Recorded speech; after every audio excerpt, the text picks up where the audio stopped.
Adolf Hitler. Jak tenhle rakouský outsider dokázal ovládnout Německo?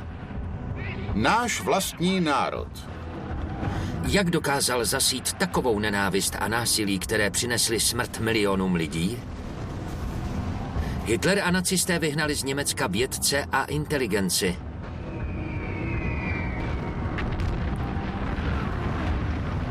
Což mělo osudný dopad. A nakonec zatáhli svět do výhně druhé světové války. Počátky nacismu.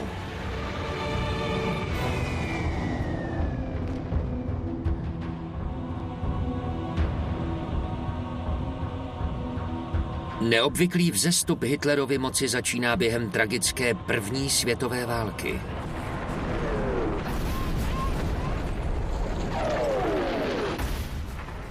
V Mein Kampf Hitler píše: První světová válka byla nezapomenutelným a zároveň nejúžasnějším obdobím mého života. 4 roky sloužil desátník Hitler jako spojka, kdy přenášel zprávy a rozkazy mezi zákopy. Stejně jako ostatní vojáci v první světové válce byl i on v tomhle strašném konfliktu svědkem mnoha krvavých taktik.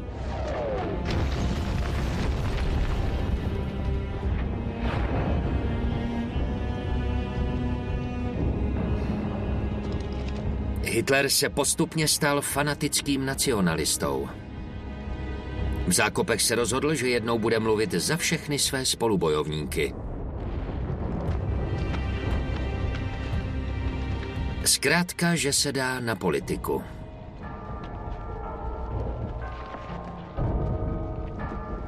S blížícím se koncem války Němci ustupovali a mnoho jich bylo zajato.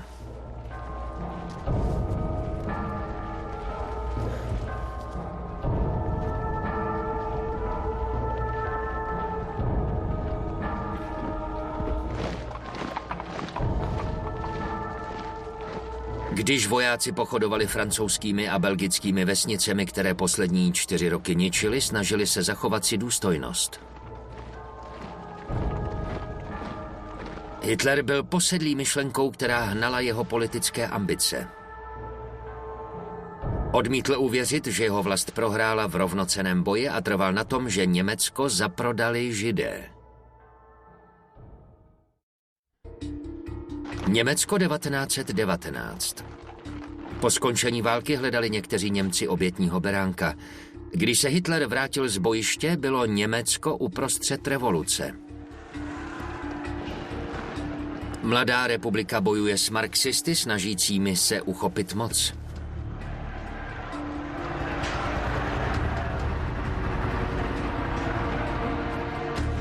Hitler dál dychtivě slouží v armádě. Jako informátor donáší na své kolegy, které podezřívá z bolševismu. Několik mužů z jeho kasáren tak zatknou a popraví. Jeho nadřízení důstojníci, kteří mají bojem proti komunismu udržovat pořádek, si všimnou jeho antirevoluční horlivosti.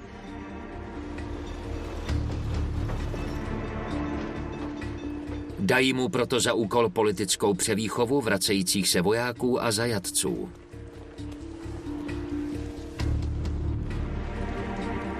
Jeho velící důstojník si poznamenal: je rodilý řečník, jeho fanatismus a populismus poutá posluchače a nutí je přemýšlet jako on. Versailles, 28. červen 1919. V létě 1919 po měsících jednání vnutí Německu vítězné mocnosti první světové války, jmenovitě Francie, Británie a Spojené státy, tvrdé mírové podmínky. Versajská smlouva podepsaná 28. června 1919 nařizuje zaplacení ohromných válečných reparací, což způsobí postupný pád ekonomiky. Kromě ztráty 2 milionů mužů je Německo nuceno postoupit území, na kterých žije 1/10 obyvatel.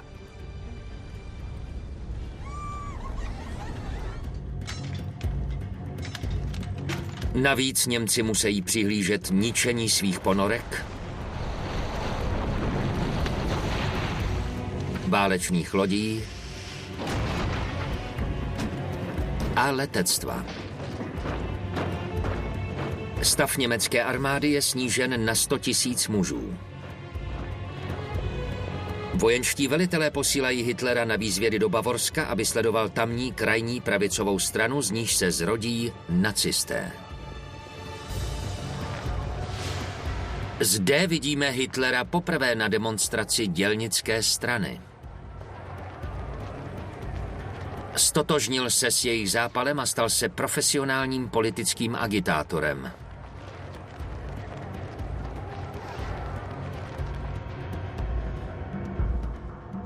Bavorsko stojí politicky hodně napravo. Zatímco v Berlíně vládne středolevicová Výmarská republika, pojmenovaná podle místa vzniku své ústavy Výmaru.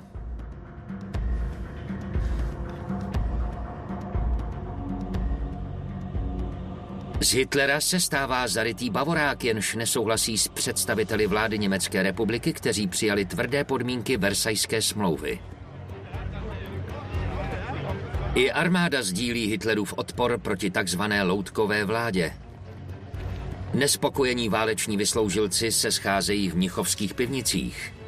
Hitler objevuje, že antisemitismus je účinnou strategií k vyburcování vojenských nacionalistů.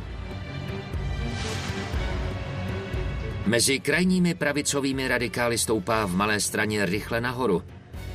Zvolí ho předsedou a koupí mu automobil.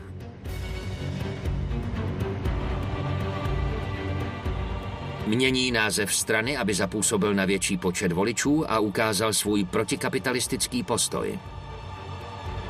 Dělnická strana je nyní národně socialistickou dělnickou stranou práce, zkráceně nacisté.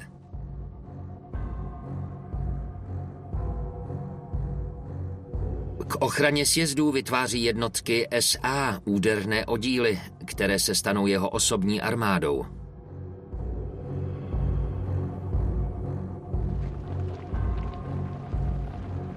Hitlerův radikalismus rychle zvyšuje počet členů strany z 2000 na 20 000. Daří se mu i díky podpoře rasistické sekty Thule. Její členové financují týdeník, který se stává oficiálními stranickými novinami s novým názvem Völkischer Beobachter, lidový pozorovatel. Hitlerův antisemitismus se tak začíná dostávat do německé společnosti. Obrací se na univerzity, o kterých píše: vědu, která byla kdysi naší největší pýchou, dnes vyučují Hebrejci. Takový útok naznačuje, na kterou část židovské populace se Hitler za podpory skupiny Thule zaměří. Někteří Židé se na svou obranu snaží více splynout s německým obyvatelstvem. Jiní jako Albert Einstein naopak tvrdí, že odvrácení se od židovské identity bude mít pro celou populaci neblahé následky.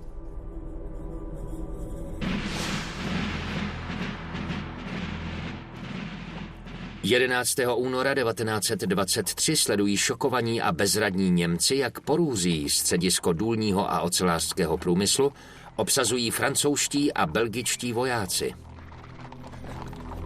Jejich nasazení je odůvodněno neschopností Německa splácet válečné reparace vynucené Versajskou smlouvou.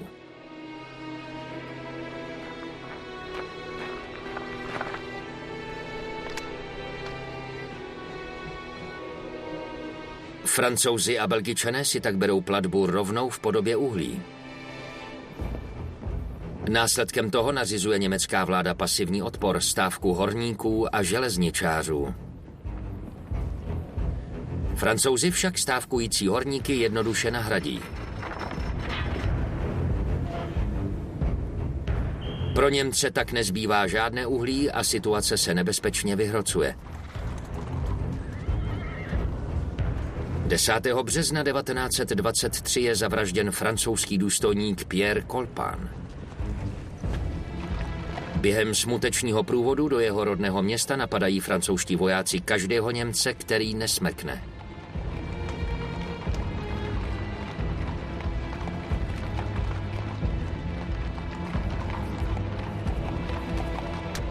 Tyhle navždy zachycené provokativní záběry později výhodně využijí nacisté. V zimě 1923 Hitler odsuzuje slabou vládu, která dovoluje Francouzům chovat se v Německu jako v jedné ze svých kolonií.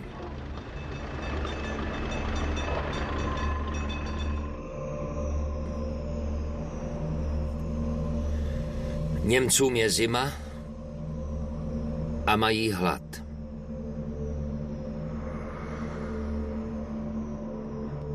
Snaží se krást uhlí Francouzům. Výmarská republika si musí dovážet vlastní uhlí a k tomu platit stávkující horníky. Tyhle nesmírné výdaje nutí tiskárny vydávat obrovské množství peněz. Marka prudce klesá, jeden den platí Němci za kilo brambor 1 miliardu a druhý den za bochník chleba 460 miliard.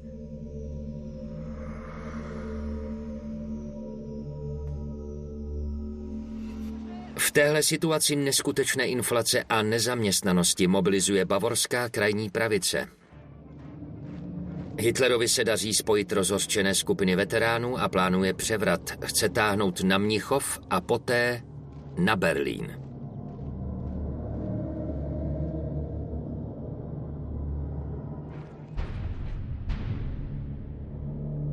Devátý listopad 1923. Nařizuje svým oddílům vyrazit proti policejním barikádám. Oba tábory stojí proti sobě s Hitlerem v bílém plášti uprostřed. Hitler však nestál v první linii, jedná se o fotomontáž, kterou vytvořili nacisté kvůli budování Hitlerova mýtu. Ve skutečnosti se schoval za svého bodyguarda, kterého při přestřelce zabili. Policisté zahájili palbu a puč z roku 1923 tím ukončili. Nacistická strana je zakázána, Hitler je zatčen a uvězněn. V sousední cele je Rudolf Hess odsouzený na 15 měsíců za účast v puči. Jde o člena skupiny Thule, který se stane Hitlerovým tajemníkem a jedním z nejfanatičtějších stoupenců. S Hessovou pomocí Hitler rychle sestavuje koncept svého manifestu.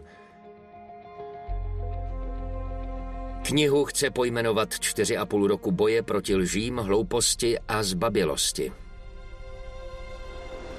Takový název se však zdá příliš dlouhý a tak je změněn na Mein Kampf, můj boj. Přes svou neucelenou formu obsahuje kniha celý Hitlerův světonázor a stává se tak novou biblií nacistů.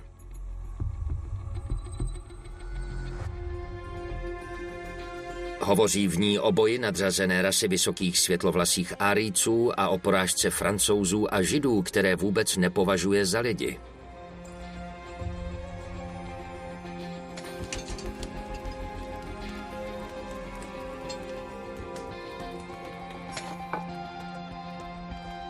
V době vzniku spousta čtenářů knihu odsoudí jako dílo šílence. Ve zpětném pohledu však měla být brána vážněji, neboť nakonec způsobí smrt více než 50 milionů lidí.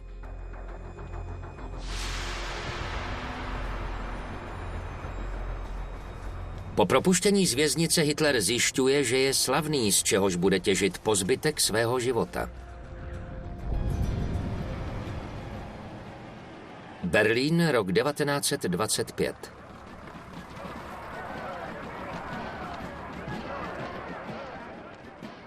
Zákaz nacistické strany je nedávno zrušen, neboť již není považována za nebezpečnou.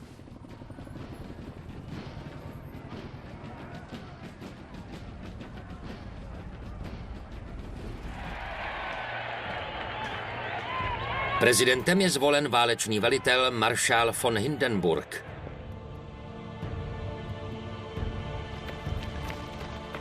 Vrací sebedůvěru armádě a spojuje konzervativce, což trápí levici i zbytek Evropy. Hitler mezitím vyčkává. Nacistická strana úspěšně šíří Německem svou ideologii a počet jejich členů vzrůstá na 170 000.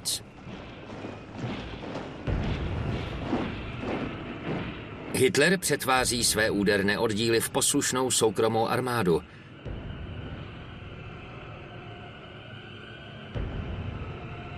Barva jejich nových uniforem jim vynese přezdívku hnědé košile.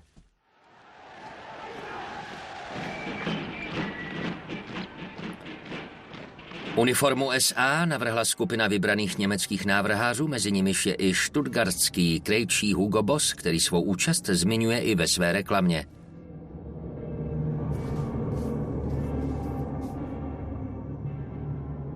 Člen nacistické strany Hugo Boss také později navrhne hrozivě černé uniformy SS, nové Hitlerovy osobní stráže a také uniformy Hitlerjugend.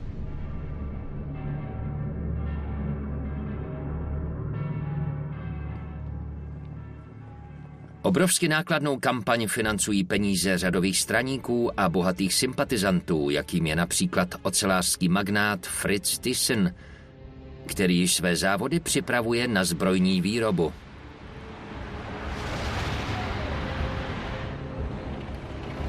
Mezi Hitlerovi stoupence patří i největší světový výrobce automobilů Henry Ford. S Hitlerem i nacisty navazuje dlouhotrvající spolupráci. Tímhle způsobem platí nacisté za své obrovské stranické sjezdy a rozsáhlou propagandu, která obrací veřejné mínění a podněcuje straníky.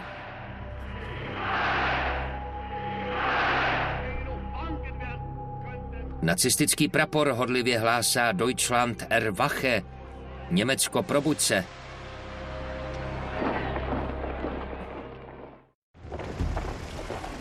Po celém Německu podněcují Hitlerovi úderné oddíly nenávist v ulicích, zejména v židovských čtvrtích velkých měst.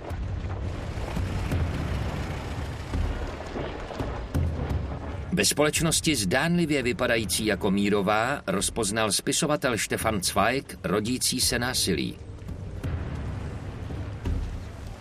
Poznamenal si, šlo o fašistické metody vykonávané s německou přesností. Na písknutí píšťalky se členové SA i hned vyhrnuli z náklaďáků, zmlátili lidi svými obušky a na druhé písknutí opět nastoupili a zmizeli stejně rychle, jako přijeli.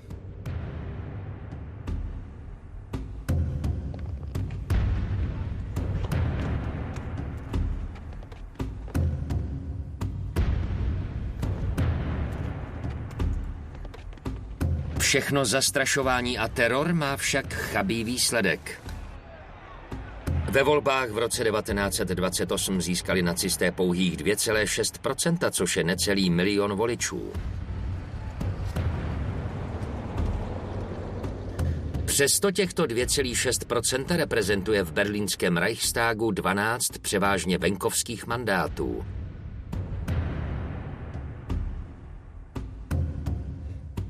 Poslanci ve svých uniformách SA vyvolávají docela rozruch. Dramatický nástup do politiky si užívá také Josef Goebbels. Je skvělým propagandistou i zarytým antisemitou a stane se jedním z nejoddanějších a nejfanatičtějších Hitlerových stoupenců. Poznamenal si, vstupujeme do Reichstagu jako vlci do ovčína. Ani veřejnost nebo vláda však bohužel nebrali v úvahu vážnost jeho prohlášení. Obecný názor Němců na Hitlera ukazuje článek v deníku Frankfurter Zeitung. Hitler nemá žádné ucelené nápady nebo myšlenky. Je to nebezpečný šílenec.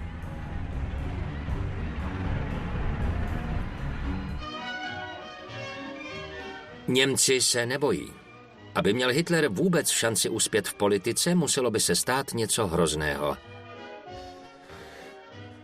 Historik Ian Kershaw napsal: bez velké krize, bez pádu burzy v roce 1929, bez rozpadu liberální a konzervativní buržoazie, by Hitler zůstal jen pomatencem na okraji politického spektra.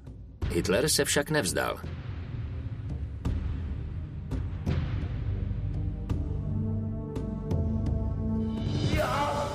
Vytyčili jsme si cíl a budeme ho bezohledně a nemilosrdně následovat až do hrobu.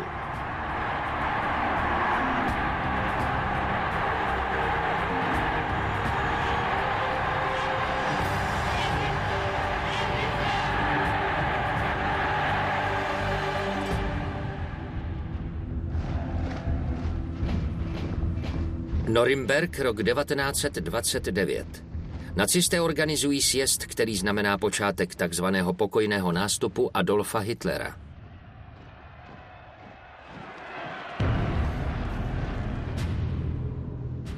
Ničivá hospodářská krize, která začala ve Spojených státech, řádí po celém světě, obzvláště pak v Německu.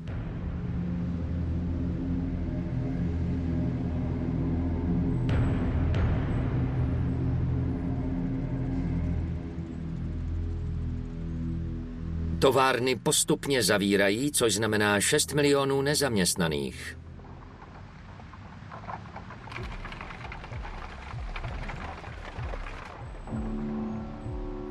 Mnoho Němců se tak zoufale obrací k nacismu.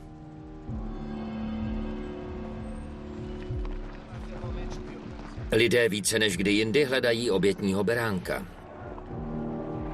Obvinují pacifisty, kteří se vzdali v roce 1918, ale největšími viníky jsou Židé. Vědec Albert Einstein napsal, jsou cílem instinktivní zlosti, neboť patří k jinému etniku. Hitler vyvolává nepokoje a zároveň prohlašuje, že je jako jediný může zastavit.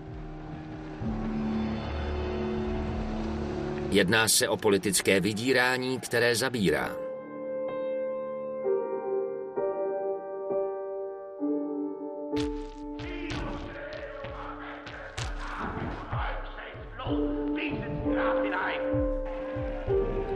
Za pouhý rok ovládne celou německou krajní pravici.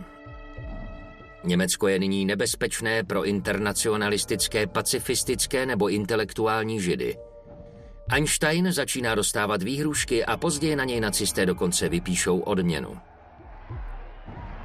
Funkční období prezidenta Hindenburga končí a Hitler je jedním z kandidátů na jeho úřad. Za necelých 10 let po propuštění z věznice je Hitler jen krůček od toho stát se německým prezidentem. Na Němce působí silná plakátová kampaň.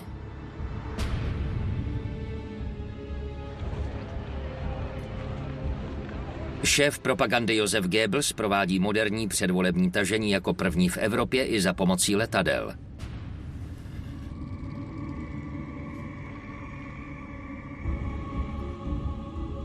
Hitler se vydává na turné po stovce německých měst, kde se snaží získat popularitu.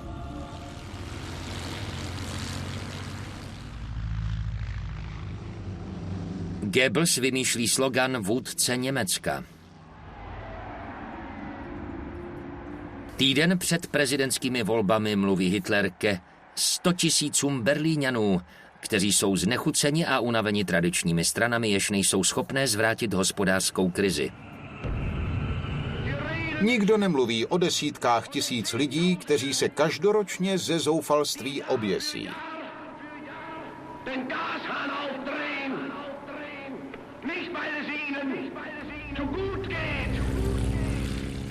Díky svým pseudosociálním projevům je Hitler vážným prezidentským kandidátem.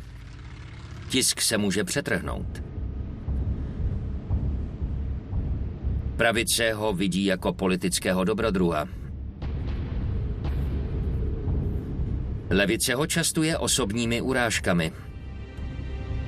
Popisuje ho jako zženštilého pološíleného podvodníka, namyšleného šarlatána nebo falešného tvrďáka s jezdeckým bičíkem z nosorožčí kůže. 10. duben 1932, výsledky voleb. Hitler nebude prezidentem. Volilo ho 13 milionů Němců, celá třetina voličů, což je sice mnoho, ale nestačí to.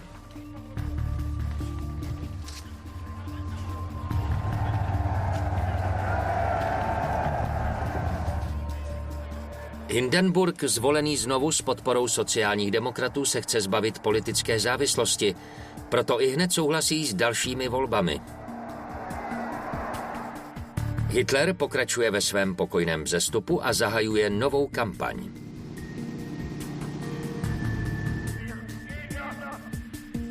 Naši protivníci, nás, národní socialisty, i mě osobně osočují, že jsme netolerantní a problematičtí. Tvrdí, že nechceme spolupracovat s ostatními stranami. Mají pravdu.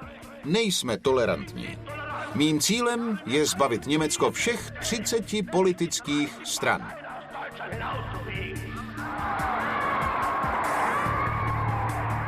Během předvolební kampaně v roce 1932 jsou komunisté první stranou, kterou chce Hitler zničit. Úderné oddíly dostanou úkol. Mají nyní 400 000 členů a sami si dokážou financovat uniformy i vybavení.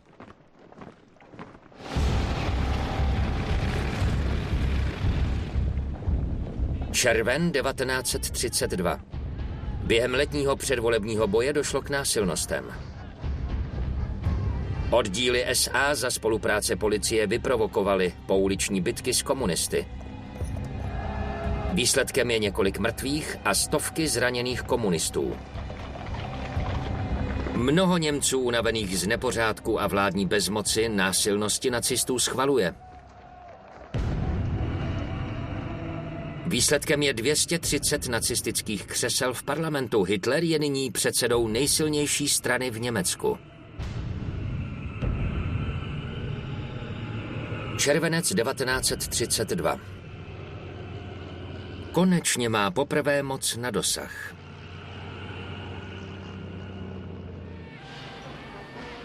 Euforie se však rychle mění ve zklamání. Prezident Hindenburg odmítá jmenovat Hitlera kancléřem neboli předsedou vlády. Sdělí mu, že před Bohem, svědomím a vlastí nemůže předat moc tak netolerantní straně, jako je ta jeho.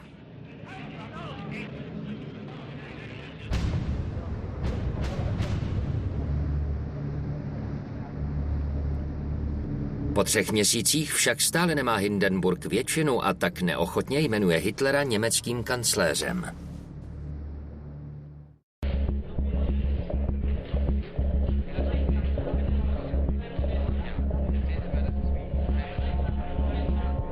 Po jeho nástupu do úřadu konzervativní vláda věří, že ho dokáže ovládat. Bývalý kancléř von Papen přemluvil Hindenburga, aby Hitlera jmenoval. Udělá však velkou chybu, když se svému kolegovi poslanci Alfredu Hugenbergovi svěří, že Hitler je jejich člověk, ten však odpoví, že ho naopak hlídají oni. Ten samý večer 30. ledna 1933 pořádá Goebbels v Berlíně a dalších velkých městech pochody s pochodněmi, které nesou SS v ocelových helmách a zasloužilé úderné oddíly SA. Goebbels tvrdí, že pochodu se zúčastnilo na 1 000 000 lidí, ale britský vojenský ataše jich odhadl méně než 15 000, neustále chodících dokola.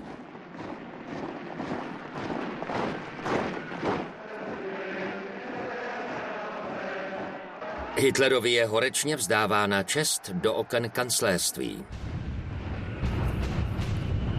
Goebbels si poznamenává, je to jako v pohádce.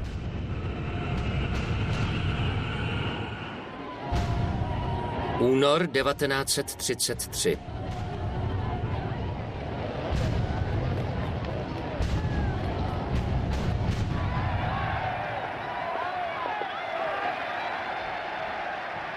Se 200 sociálních demokratů a komunistů v Reichstagu je prvním Hitlerovým krokem rozpuštění parlamentu a uspořádání nových voleb. Goebbels chce svým voličům ujasnit program a vrací se k fundamentalismu, antisemitismu a násilí. Přestože židovské listy stále věří, že nacionálně socialistické hnutí mohou zastrašovat zastřenými hrozbami, musí si dát pozor. Protože jednou nám dojde trpělivost a pak jim ty jejich prolhané huby navždy zavřeme.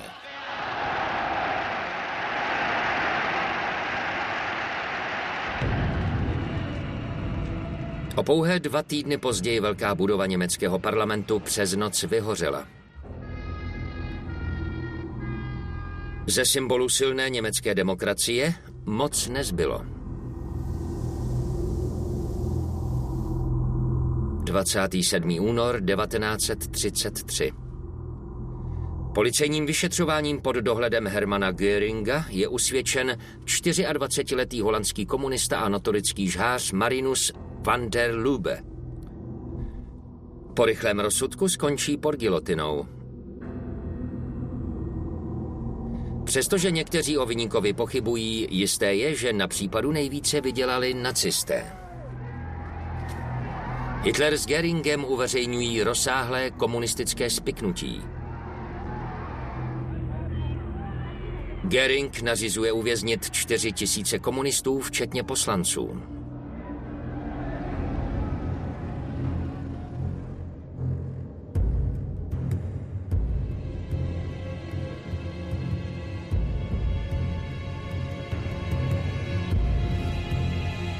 Posílají je do koncentračních táborů v Oranienburgu, nedaleko Berlína, a v Dachau u Mnichova, který byl zrovna dokončen.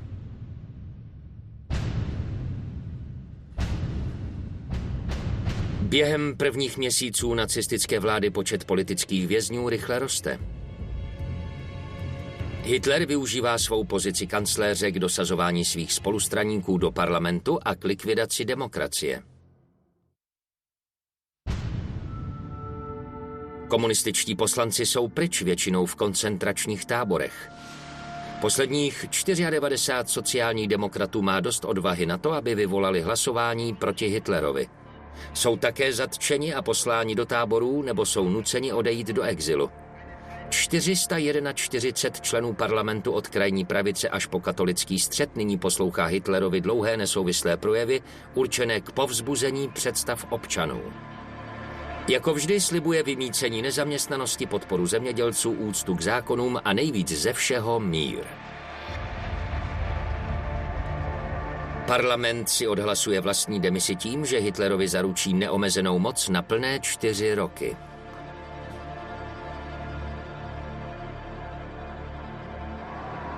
Prezident Hindenburg již nemůže odporovat kancléřovým rozhodnutím a Hitler se tak stává kancléřem i prezidentem v jedné osobě.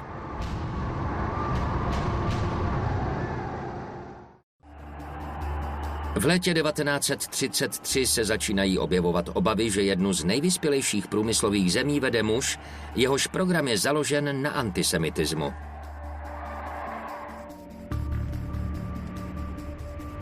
Po celém světě se pořádají demonstrace, jako tahle v New Yorku, proti jeho barbarismu,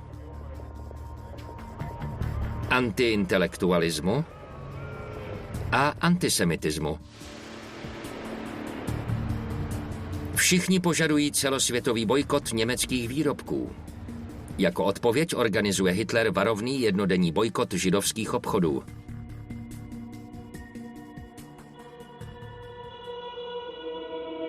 Němečtí židé se zděšením čtou plakáty vylepované údernými oddíly. Ani fenik židovskému kapitalismu. Kupujte jen německé. A židé jsou příčinou našeho úpadku. Antisemitismus se dostává i na univerzity. Nacismus vede mladé lidi proti moderní kultuře a zavádí netolerantní sektářskou ideologii, která sama přiměje studenty k pálení knih. S pomocí školáků a pod dohledem úderných oddílů shromažďují studenti po celé zemi z knihoven, knihkupectví a vydavatelství knihy, které podle Hitlera obsahují neněmeckého ducha.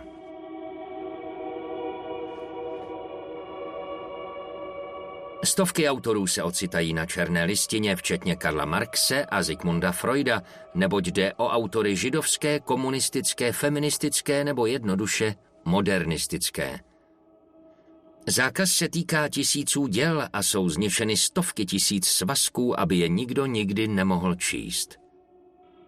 Na samotné pálení dohlížejí úderné oddíly. V rozhlasovém přenosu z berlínského operního náměstí čte Goebbels kázání ze zádušní mše jako vystřižené ze středověku. Drazí studenti a němečtí spoluobčané, doba židovského intelektualismu skončila. Nový německý člověk nebude jen člověkem vzdělaným, ale i člověkem charakterním. 10. květen 1933.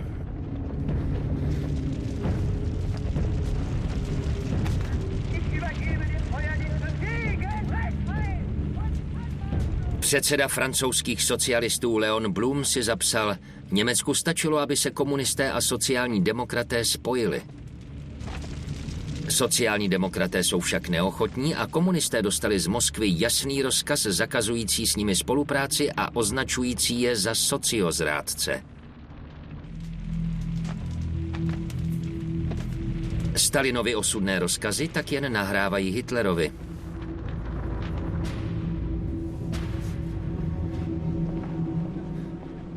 Hitler ruší odbory a 14. července 1933 zakazuje sociálně demokratickou stranu. SA a SS Heil. Čeká nás úžasná doba. Německo konečně prozřelo. Získali jsme v Německu moc. Teď si musíme získat i německý lid. Co se týče německého lidu, tak ten je na dovolené. Od nynějška je jedinou povolenou stranou ta nacistická. Protižidovské slogany mnoho lidí netrápí.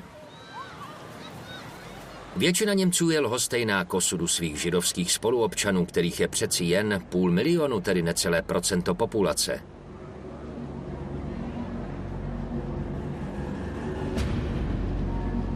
Polovina německých židů emigruje do ciziny.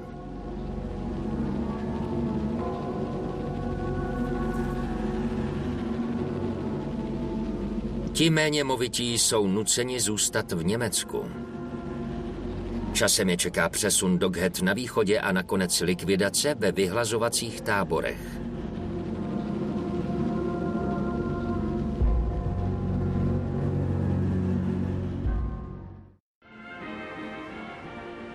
Během léta 1933 většina Němců Hitlerův totalitní režim přijala.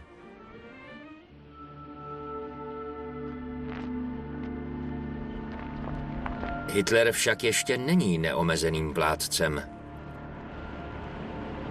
K tomu stále potřebuje změnit myšlení lidí ještě účinnější formou propagandy.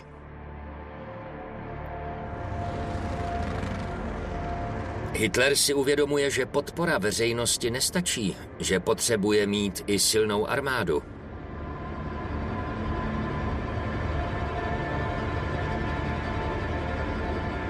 Hitler letí na vojenskou přehlídku německé armády, která je Versajskou smlouvou zmenšena na 100 000 mužů.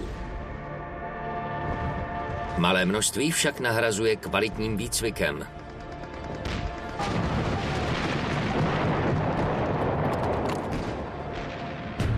Hitler ví, že pro válečné tažení potřebuje generály, admirály, schopné důstojníky a školené specialisty.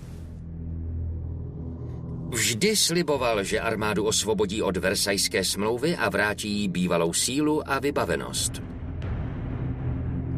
Generálové však chtějí víc, jmenovitě odstranění velitele SA Ernsta Röhma a jeho úderných oddílů, které armádě konkurují.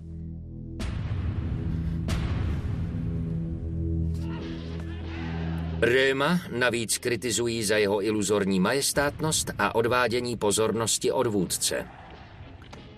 Přestože Röhm s Hitlerem spolupracoval 15 let, Hitler nařizuje jeho likvidaci za údajné plánování převratu. Hitler vybírá popravčí. Himmler, velitel SS. Heydrich, velitel gestapa. Sepp Dietrich, bývalý řezník a velitel vůdcovy ochranky. Mezi 30. červnem a 2. červencem 1934 během období, jež Hitler nazval Noc dlouhých nožů, zavraždí SS Ernsta Röhma a desítky dalších možných oponentů a svědků Hitlerovy nepohodlné minulosti. Je zabito téměř 200 lidí. Po smrti svého velitele ztrácejí fanatické úderné jednotky SA svůj vliv a mají za úkol pouze udržovat pořádek.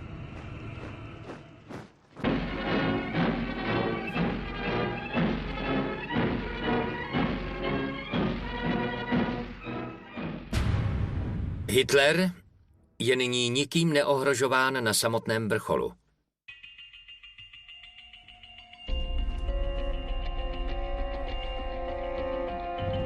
Vede ambiciózní kampaň, která světu ukazuje, jak národní socialismus zlepšil život obyčejných Němců. Vrátil lidem práci a odměňuje je exotickými dovolenými, které byly předtím dostupné pouze bohatým.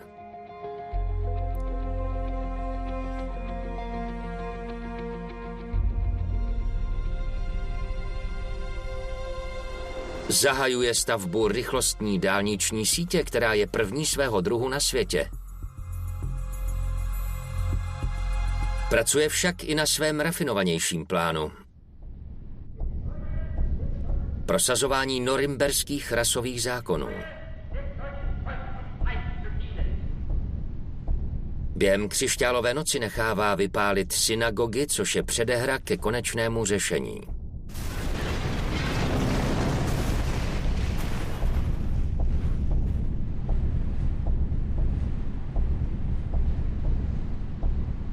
Obsazením demilitarizovaných zón z roku 1919 porušuje Versajskou smlouvu.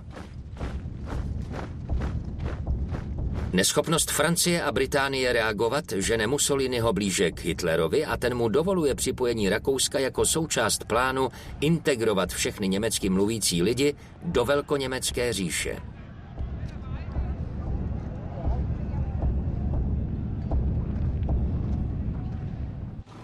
Odpůrci režimu, pokud mohou, utíkají na všechny strany, nejvíce do Francie. Tam je však zastihne německá okupace a nucený návrat do Německa.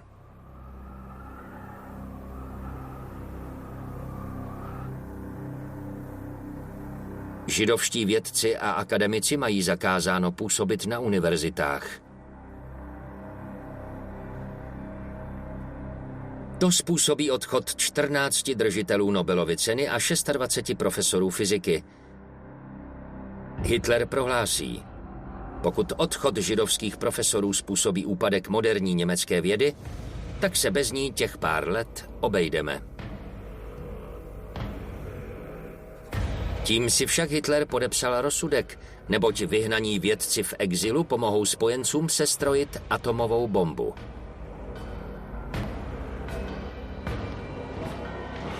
Němci ovlivnění arrogantními projevy a důkladně zorganizovanými demonstracemi ztrácejí spojení s realitou.